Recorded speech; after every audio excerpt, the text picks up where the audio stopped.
là c'est plus ouvert en fait parce que ici on est sur une zone qu'on a brûlée en 2017. On utilise le feu pour entretenir la réserve. Et donc ici on est sur un paysage complètement calciné à l'automne 2017. Et 3 ans après, vous voyez que la végétation a pleinement repris ses droits. Je commence la visite et après vous êtes sur la carte.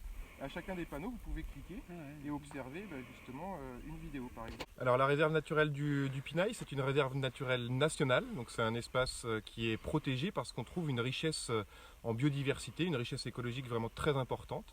Alors on est capable de la quantifier, c'est à peu près 2500 espèces aussi bien de plantes, d'animaux et de champignons qu'on trouve sur la réserve. C'est ce qu'on appelle typiquement un réservoir de biodiversité.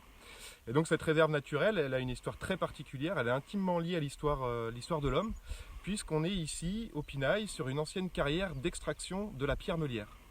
Donc le Pinail, c'était autrefois 1000 hectares où on extrayait cette roche pour les moulins où on faisait la farine. Et donc sur ce Pinail, il y a en gros eu 200 000 meules qui ont été extraites. Et on est sur un site où on a pas loin de 8000 fosses d'extraction. Et toutes ces fosses d'extraction, la nature a repris ses droits et sont devenues autant de mares. Donc sur la réserve qui fait 142 hectares, il y a 6000 mares. Et donc ces 6000 mares permettent de réunir justement des milliers d'espèces en un tout petit territoire. Et c'est un paysage vraiment unique qui nous rappelle un petit peu ce lien qui unit l'homme à la nature depuis toujours. Alors maintenant, un nouveau sentier a été inauguré. Qu'est-ce qu'il raconte et qu'est-ce que ça permet de faire? Alors le nouveau sentier de découverte de la réserve, il fait 2 km. C'est une balade qui dure en gros 2 heures, en marchant tranquillement, en profitant de panneaux d'information, mais aussi de mini-reportages vidéo. Ça c'est la grande nouveauté, on a une interface numérique qui permet de voir la réserve sous un autre angle.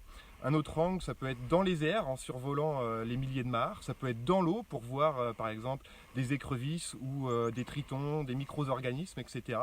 C'est aussi une reconstitution de la vie de la carrière à l'époque, donc à l'époque, c'est-à-dire il y a 3-4 siècles.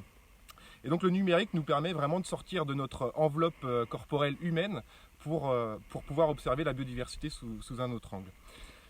Donc ça c'est tout nouveau, ça a été lancé au mois de mars et puis depuis le déconfinement, heureusement on peut ressortir à nouveau dehors et puis on peut parcourir les nouveaux aménagements. On a différents pontons en bois, des aires de découverte libre où on parcourt de mare en mare voilà le site pour pouvoir observer tout un tas d'espèces. Et puis il y a également des observatoires en bois, des plateformes d'observation avec un nouveau guide qu'on vient de sortir, un guide de reconnaissance photo des espèces qui permet de se mettre dans la peau d'un naturaliste.